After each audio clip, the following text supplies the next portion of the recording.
ආයිබෝවන් පුතේ සැමට. ඉතින් අද මාතෘකාව විදිහට මම තෝරගෙන තියෙන්නේ බලවත් යෝගී ශක්තිය නැති වරම්ලාභී දරුවන්ට කලාතුරකින් ලබාගත හැකි ඍෂි වරම කියන්නේ කුමක්ද කියලා. මේ මාතෘකාව පිළිබඳව මම කතා කරනකොට මම කැමති සමාජ රාමුව තුළ නිසි ගුරු අධීක්ෂණයක් නැතුව සැකසිච්ච ව්‍යාජ මිත්‍යා මත ගණනාවක් බිඳ හෙලන්න. මොකද මේ ඍෂි වරම් කියන දේ සමාජයට ගිහිල්ලා තියෙන සාමාන්‍ය ඥාති වරම් කියන කොටාශයත් එක්කම ඒ හා සම්බන්ධි දෙයක් වගේ තමයි මේ ඍෂි වරම කියන එක සමාජගත වෙලා තියෙන්නේ. ඇත්තටම මේ ඍෂි වරම කියන එක අපේ අයට කාටවත් තාම හරියට හඳුනා ගන්න හම්බ වෙලා නැහැ. වරම් කියන මාර්ගයේදී ලැබිය හැකි බලවත්ම වරමක් තමයි ඍෂි වරම කියන්නේ.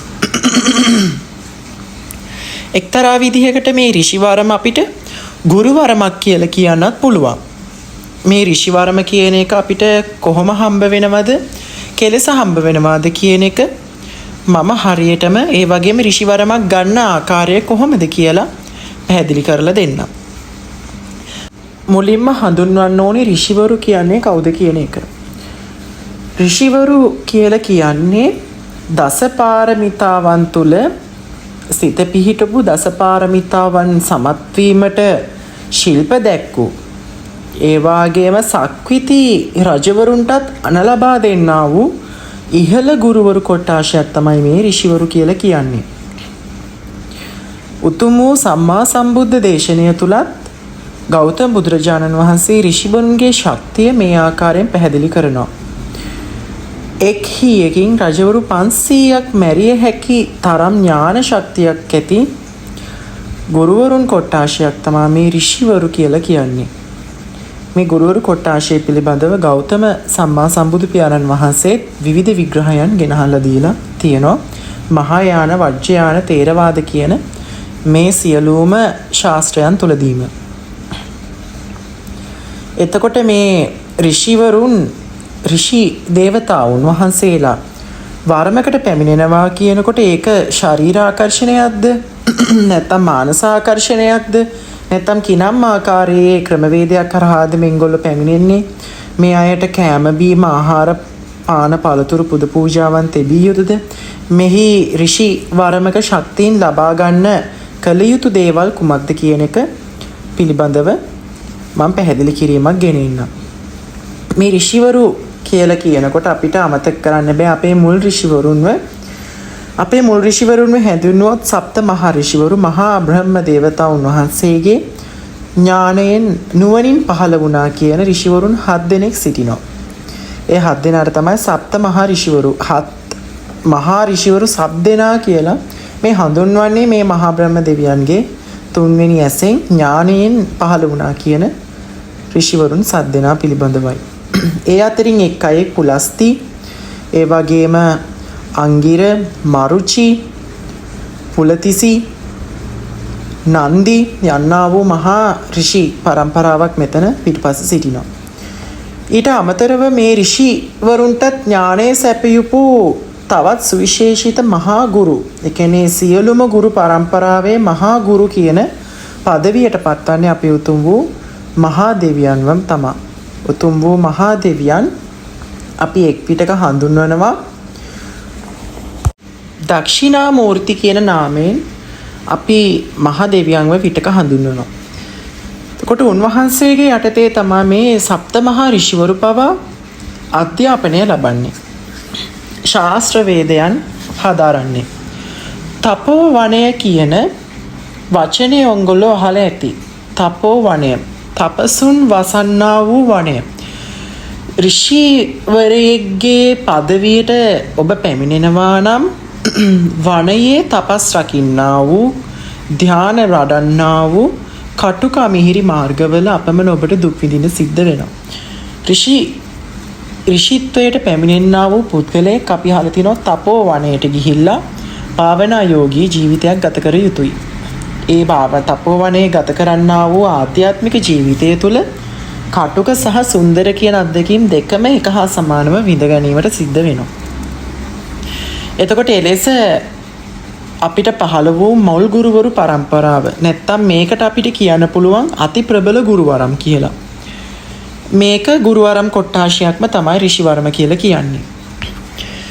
මේ ඍෂි දේවතාවුන් වහන්සේලාගෙන් වරමක් ලැබෙනවයි කියලා කියන්නේ ඒ ඍෂි දේවතාවුන් වහන්සේලා අපගේ ශරීර ආකර්ෂණය වෙන ක්‍රමයක් කොහෙවත් නැහැ. එවැනි මිත්‍යා මත ගණනාවක් මම බිඳහෙලන්න බලාපොරොත්තු වෙන සිටිනවා.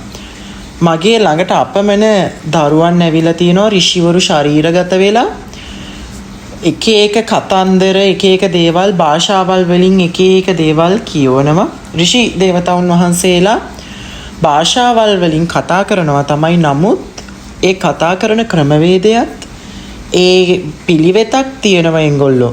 නැත්තම් මෙතන මේ ඥාති දේවතාවුන් වහන්සේලා ශරීර ආකර්ෂණය වුණාම වගේ මහා වෙලාවක් එහෙම ඉඳලා එහෙම ගොටු කාලා ඒ වගේ දේවල් කළා නටල ගයලා යන වරම් පද්ධතියක් නම් ඍෂි වරමක් තුල නැහැ.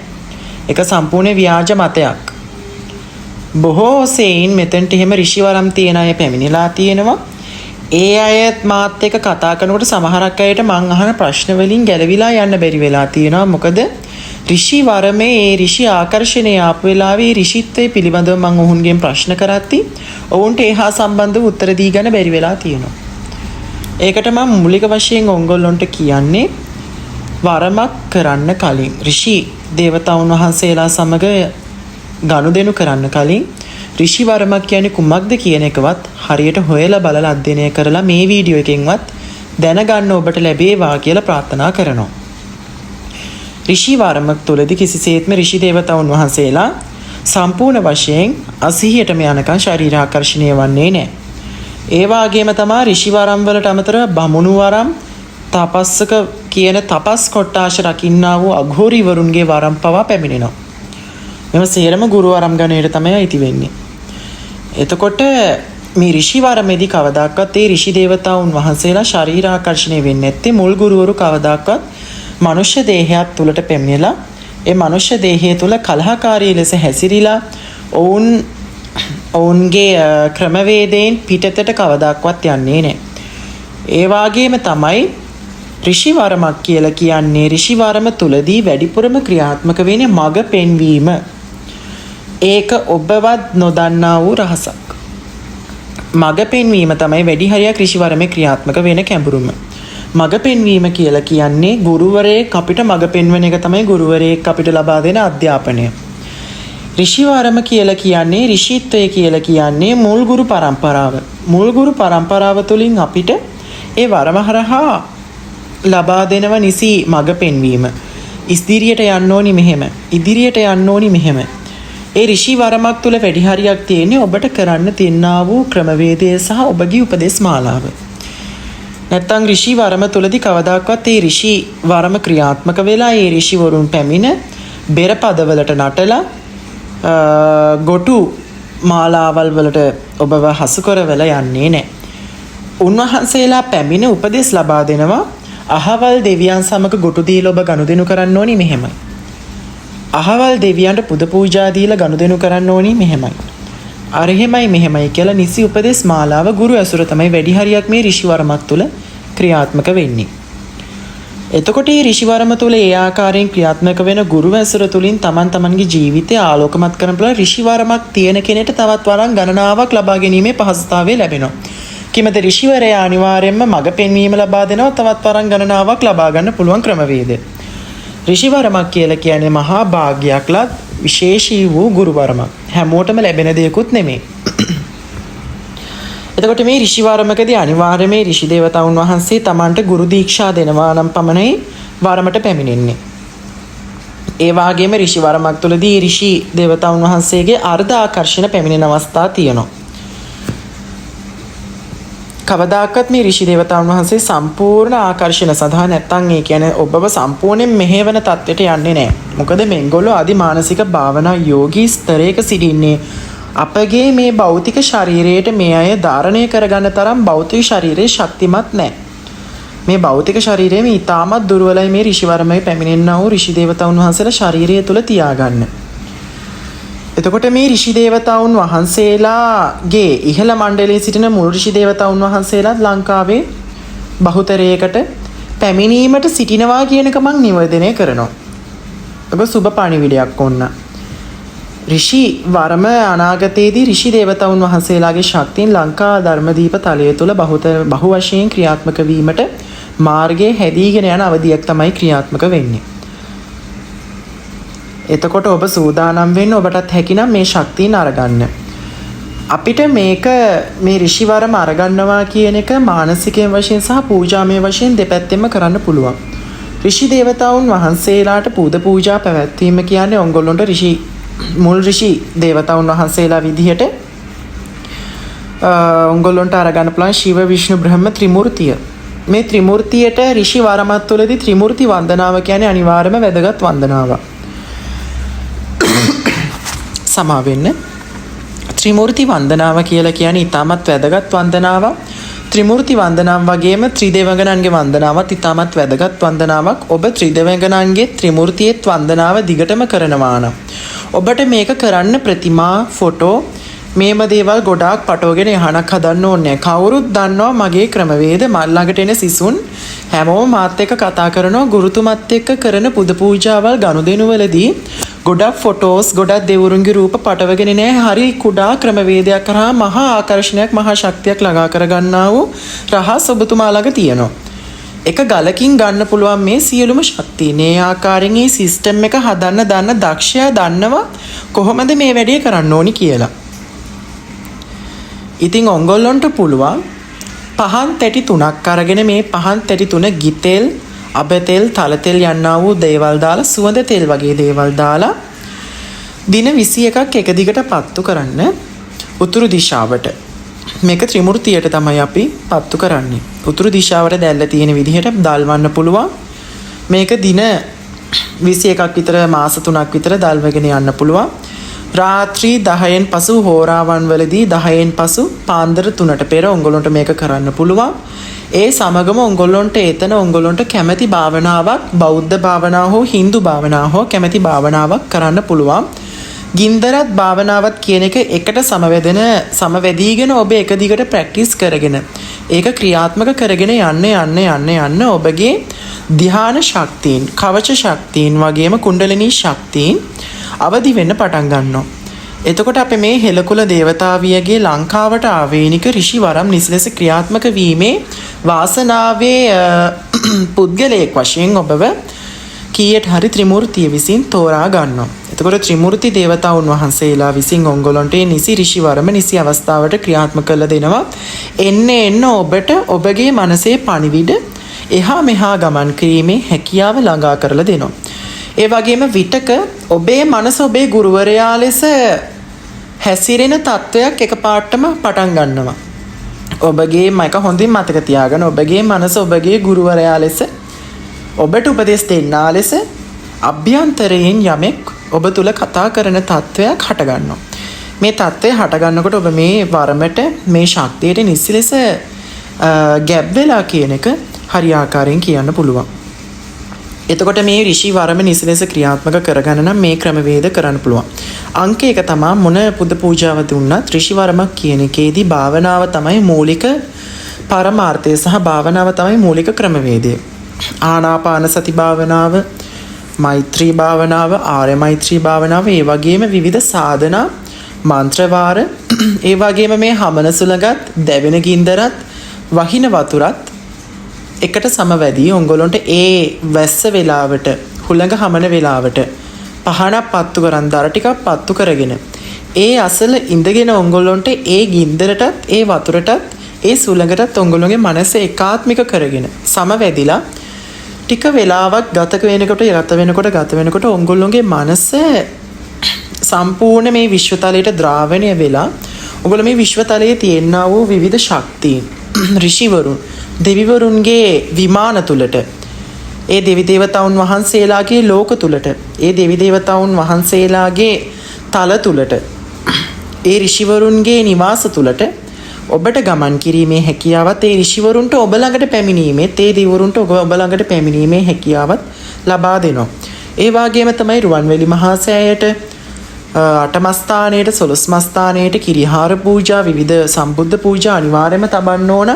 ඒ මගින් තමයි අපිට ශුද්ධ ඍෂි මාලාවන් නිසලෙස ක්‍රියාත්මක වෙන්නේ. මොකද ඍෂිවරුන්ගෙත් තිබෙනවා යම් යම් අශුද්ධ ඍෂි බලවේග. ඒකවා මහා අඳුරු අන්ධකාරයේ සිටින්නා වූ අන්ධකාර ගුරුවරුන්ගේ බලවේග ඔබට පැමිණියොත් ඒ මගින් ඔබ මුදව ගන්න නම් ඉතාමත් අපහසුතාවයට පත් වෙනවා. එතකොට මේ ඍෂිවරම හරි ලෙස ක්‍රියාත්මක කරගන්න නම් ඔයගොල්ලන්ට මේ විදිහට අනුගමනය කරන්න පුළුවන්. මේ උපදේශ මාලාව මම හිතනවා කෙටි වුණත් ඔයගොල්ලන්ට හරිම සාරවත් වෙන්නේ නැති මේ පිළිබඳව දාල අදහසක් හරි ලබා ගන්න. ඍෂිවරුන් කියලා කියන්නේ එහෙම දඟලලා ශරීරයකට ආකර්ෂණය වෙලා බෙරේකට නටල යන්න එන දෙයක් නෙමෙයි. මතක තියාගන්න ඍෂිවරු කවදාක්වත් බෙරවලට නටලා ලෙඩ හොඳ කරන්නේ නැහැ. ඍෂිවරුන් එච්චර අමාරුවෙන් ලෙඩ හොඳ කරන්නේත් නැහැ.